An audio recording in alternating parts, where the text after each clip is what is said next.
గెలవకపోతే రాజకీయాల నుంచి వెళ్ళిపోతారా ఉంటారా? గెలవకపోవడం అనే సమస్య లేదు. గెలవకపోతే కీడించి మేలించమంటారు కదా? లేదు లేదు, నాకు పూర్తి ఆత్మవిశ్వాసం ఉంది గెలుస్తానని చెప్పేసి. అయితే మీరు ఇంతవరకేంది నియోజకవర్గంలో ఉన్న మండలాలు ఎన్నో, ఏ మండలంలో ఏ సమస్యలు ఉంటాయి అది మాత్రం చెప్పలేదు. ఎంతసేపు మల్లన్న ప్రాజెక్ట్ అంటారే. అంటే ఒకటి వినండి, నా దగ్గర సమస్యలు చాలా ఉన్నాయి. నేను ప్రధానంగా ఏ మండలంలో ఏ సమస్య చెప్పండి.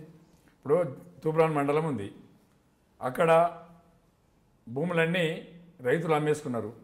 ఇండస్ట్రియల్స్ ఉన్నాయి, ఆ ఇండస్ట్రియల్స్లో లోకల్ ఎవరు పనిచేయడు. బయట బీహార్కి వెళ్ళి వచ్చిన వాళ్ళు, బయట కాన్స్టిట్యూన్సీకి వెళ్ళి వచ్చిన వాళ్ళు అక్కడ పనిచేస్తున్నారు. తెలంగాణ వాళ్ళు కూడా లేరల్లా, బయటకు వెళ్ళి వచ్చి పనిచేస్తున్నారు.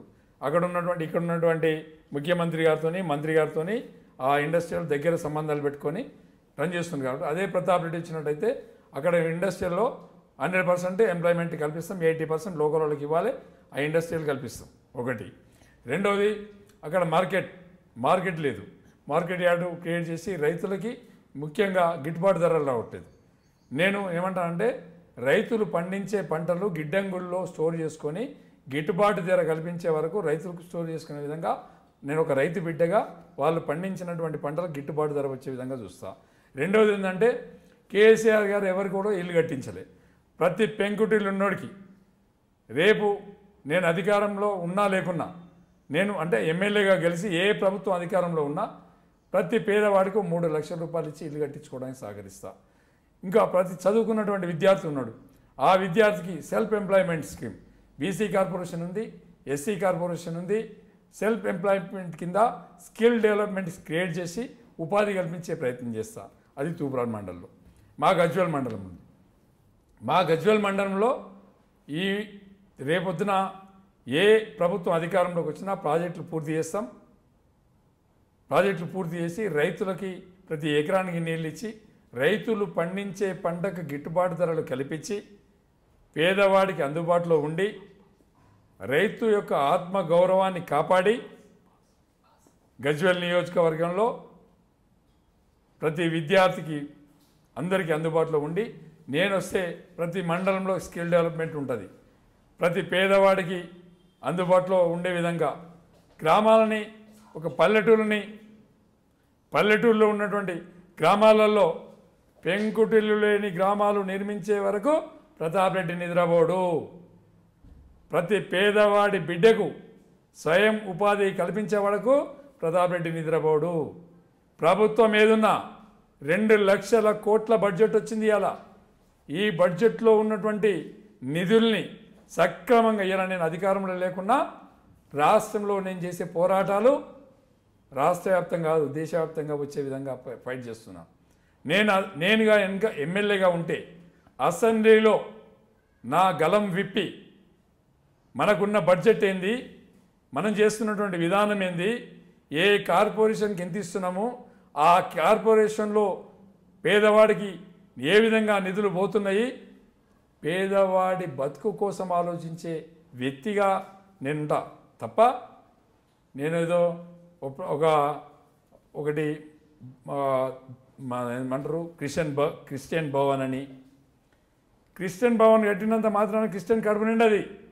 లంబాడీ భవన్ కట్టినంత దండోరా భవన్ కట్టినంత మాత్రాన వాడి కడుపు నిండది. ప్రతి పేదవాడి యొక్క ఆర్థిక ఇబ్బందుల నుంచి వెసులుబాటు కల్పించినప్పుడే లాభం జరుగుతుందని చెప్పి దానికోసం నేను ప్రయత్నం చేస్తా. గాంధీజీ కళ్ళు కన్నటువంటి గ్రామ రాజ్యం కోసం ప్రయత్నం చేస్తాం. నా గ్రామాలలో ముఖ్యంగా బెల్ట్ షాపులు దాదాపు 1200 బెల్ట్ షాపులు నేను నా నియోజకవర్గంలో. ఒక్కొక్క బెల్ట్ షాప్ మీద రోజుకు 3,000 దాదాపుగా రోజుకి దాదాపుగా నా నియోజకవర్గంలో లక్షల రూపాయలు. సామాన్యులు బెల్ట్ షాప్ అందుబాటులో ఉండడం వల్ల రైతు కూలీలు పొద్దంతా కష్టపడి వచ్చిన 100 రూపాయలు కూడా తాగడానికి బానిసలుగా మారిండ్రు. ప్రతాప్ కనుక గజ్వేల్కి ఎమ్మెల్యే అయితే బెల్ట్ షాపులు అన్నీ రద్దు చేసి గ్రామాలలో వాళ్ళు సంపాదించిన సొమ్ము, ఒక గ్రామాన్ని తీసుకుందాం, 1000 జనాభా ఉన్నటువంటి గ్రామంలో 4 బెల్ట్ షాపులు ఉన్నాయి. దాదాపు 4 బెల్ట్ షాపులో 12,000 రూపాయలు లిక్కర్ తాగుతున్నారు రోజుకి.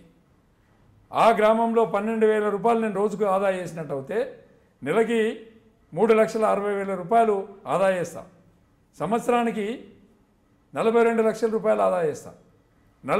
5 సంవత్సరాలకి 2 కోట్ల రూపాయలు ఆ గ్రామంలో సంపాదించుకున్నటువంటి సొమ్మును ఆదా చేస్తా.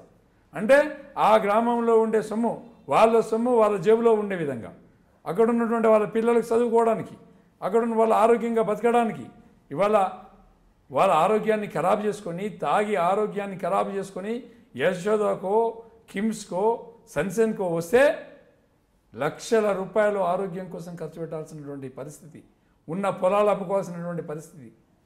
మేము వస్తే ఆ రోజు ముఖ్యమంత్రి గారు చెప్పినటువంటి సూపర్ స్పెషాలిటీ హాస్పిటల్స్ ఏ విధంగా ఉండి పేదవాడికి ఆరోగ్యాన్ని అందుబాటులోకి తెస్తానని చెప్పి ఆయన మర్చిపోయిండు. మేము అధికారంలోకి వస్తే గాంధీ హాస్పిటల్ మాదిరిగా ప్రతి హైవే మీద రింగ్ రోడ్డు పక్కన ఉంటుంది, మా రాజీవ్ రహదారి పక్కన, మా నేషనల్ హైవే 7 పక్కన, బాంబే హైవే పక్కన, మహబూబ్నగర్ హైవే పక్కన, వరంగల్ హైవే పక్కన, ఇక్కడ చేవెల్ హైవే పక్కన సూపర్ స్పెషాలిటీ హాస్పిటల్ నిర్మాణం చేసి ప్రతి పేదవాడికి ఉచితంగా వైద్యాన్ని ఇచ్చే విధంగా మేము చేస్తాం. ఇవాళ ఒక ఇంజెక్షన్ కాస్టు 100 రూపాయలు ఉంటే అదే సన్సెన్లోకి పోతే 5,000 రూపాయలు బిల్ చేస్తున్నారు. పేదవాడిని దోసుకుంటున్నారు. మేము అధికారంలోకి వస్తే అట్లాంటి దొంగ ఎంఎస్పి ఏ రేటు ఉంటుందో ఆ రేటు ఓపెన్. తెలంగాణలో టీడీపీ అధికారంలోకి వస్తే అంటారు.